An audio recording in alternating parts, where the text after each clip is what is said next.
দেখুন, মুসলমান হওয়ার পূর্ব শর্ত হচ্ছে মূর্খ হওয়া।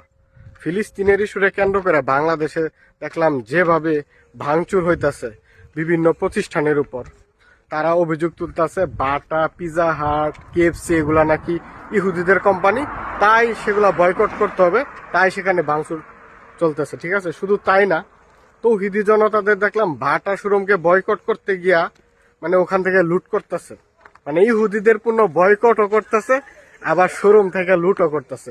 এই হইতেছে মুসলমানদের চরিত্র। এখন এরা এতটাই অসভ্য, বর্বর এবং অসচেতন, মানে এই যে বাটা, পিজা হাট, তারপরে কেএফসি, এগুলা আদৌ কি ইহুদিদের পণ্য, ইহুদিদের কোম্পানি? তারা কিন্তু এটাও জানে না, মানে তাদের এইগুলার কোম্পানির হিস্ট্রিও তারা জানে না। মানে ওই যে আবেগী আবেগী হইয়া তারা মানে চিলে কান নিছে, এটা শুনে তারা এরকম বর্বরতা চালাইতেছে।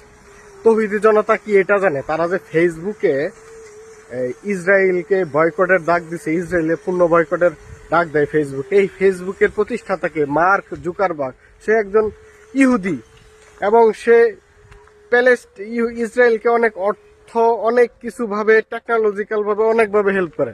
পারলে আপনারা ফেসবুক বয়কট করে দেখান তো, সেটা পারবেন না। এই বাঙালি মানে মূর্খ মুমিন মুসলমানরা এতটাই অসচেতন, নিজের পায়ে নিজে তারা কুড়াল মারে শুধুমাত্র ধর্মান্ধতার জন্য।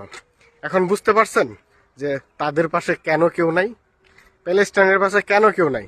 কারণ মুসলমানরা সব কিছু ধর্ম দিয়ে বিবেচনা করে, তাদের সবার আগে হইতেছে ধর্মীয় সেন্টিমেন্ট।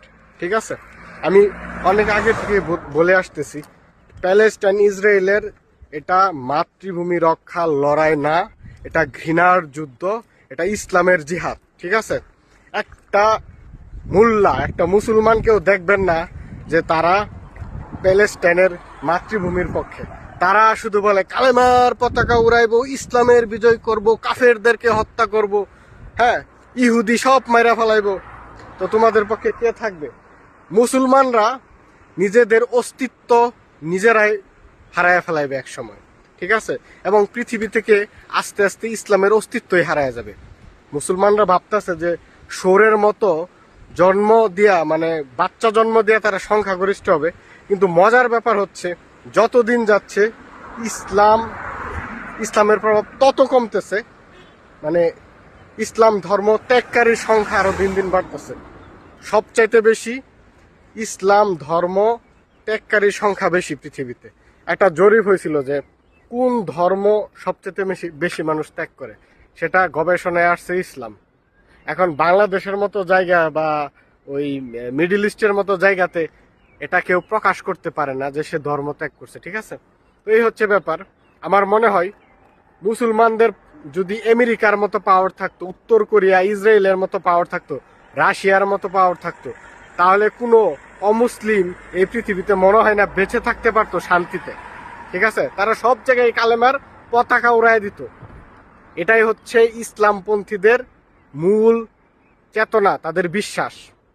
আপনারা বিশ্বাস করেন না? যদি আমেরিকার মতো তাদের ক্ষমতা থাকতো, উত্তর কোরিয়ার মতো, আমার মনে হয় না কোনো মানুষ তাদের জন্য শান্তিতে থাকতে পারতো, কেউ তাদের কাছে নিরাপদে থাকতে পারতো। সবাই মানে অশান্তির মধ্যে থাকতো। সব জায়গায়, সব দেশে মুসলমানরা বোমা হামলা চালায়া, ইসলামপন্থীরা বোমা হামলা চালায়া কালেমার পতাকা উড়াইতে চাইছে। এখন কেন প্যালেস্টাইনবাসীর পাশে কেউ নাই বুঝতে পারছেন? এটাই কারণ, মানে কতটা অসভ্য বর্বর, মানুষের ব্যবসা প্রতিষ্ঠানে ভাঙচুর করতেছে। জিহাদি চেতনা তাদের সব জায়গায়, শুধুমাত্র জিহাদি চেতনা।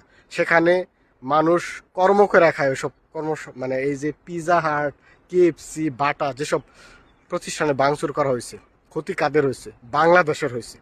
ঠিক আছে, ওখানে যে হাজার হাজার কর্মজীবী মানুষ আছে, তাদের পেটে লাথি দেওয়া হয়েছে। এই হইতাছে তৌহিদি জনতার আবেগ, অসৎ বর্বর জাতি।